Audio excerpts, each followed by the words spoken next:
Well, we mentioned this yesterday, but a blistering report by Special Counsel John Durham confirmed that the Department of Justice and the FBI, quote, failed to uphold their mission of strict fidelity to the law, end quote, when it launched its investigation into the Trump campaign. Among the most incriminating elements is its noting that top U.S. officials, now that included then President Obama and Vice President Biden, were briefed on the plans by the Clinton campaign to fabricate accusations that the Trump campaign colluded with the Russian government. Now, the question is, will there be accountability? Joining me now to discuss this and more is Senator Marsha Blackburn from Tennessee. She serves on 4 Senate committees, including the Senate Judiciary Committee and the Senate Finance Committee. She's a great friend of the family. Senator Marsha Blackburn, welcome back to the program. Pleased to join you. Thank you so much. So you have been on this from the very start, and I want to get your reaction to the Durham report that was made public yesterday. We were so pleased to finally get the Durham report, and it really proved out what many of us had believed from the get-go. Hillary Clinton is the one that created this Russia collusion hoax. It was a figment of her imagination. She wanted to find a way to discredit and disgrace Donald Trump because she was focused on being the first female president. And that desire got in the way of really running an upright and truthful campaign. And so she's the one that cozied up to the Russians. She's the one that told Vladimir Putin, we're going to hit the reset button.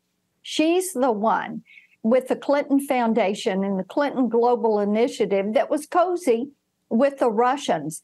It is she and Bill Clinton. Bill Clinton was paid hundreds of thousands of dollars to go deliver speeches in Russia.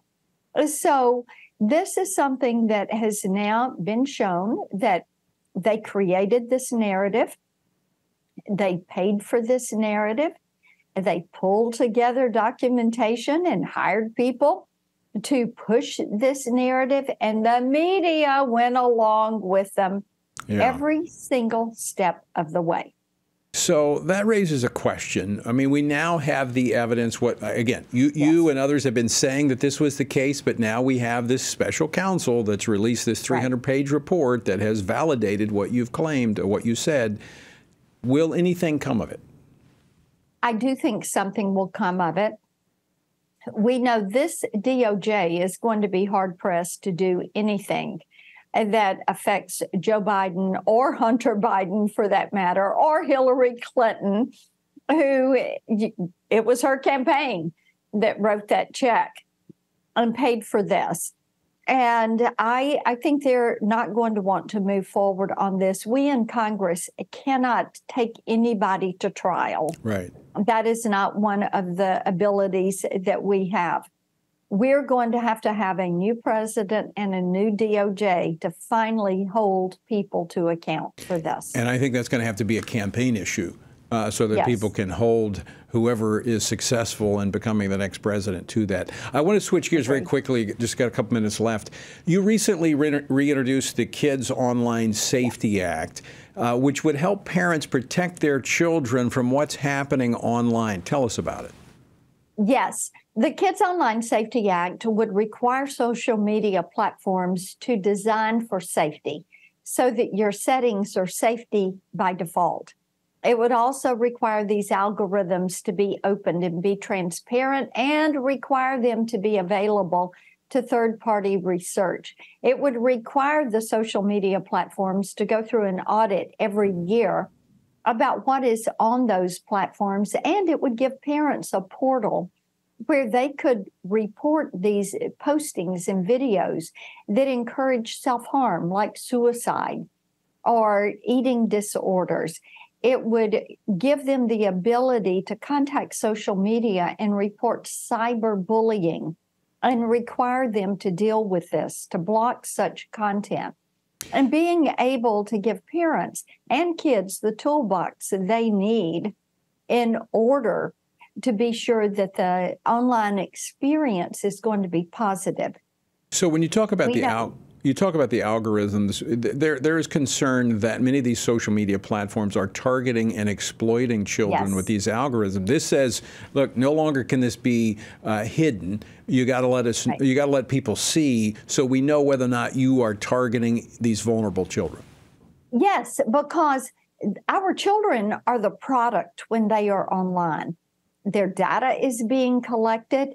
They are being marketed to, and Tony, children are being exposed to things in the virtual space, whether it is cyberbullying or pornography or alcohol and tobacco being marketed to them. They're getting all this exposure online. We would never, there are laws against exposing children to this in the physical space, but that does not apply in the online space.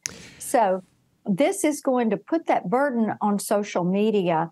And parents have said, look, we want a toolbox that we can deal with this, that we can protect our children. But social media platforms will not give us that toolbox. So very quickly, how can parents help you with this bill?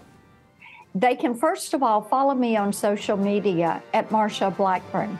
Secondly, every parent listening, after they have followed me, they need to contact their member of the House and the Senate and say, we want you to support the Kids Online Safety Act. We already have 33 bipartisan senators supporting this legislation. All right, we'll do just that. Marsha Blackburn, great to see you. Thanks for joining us. Good to see you. Thank you.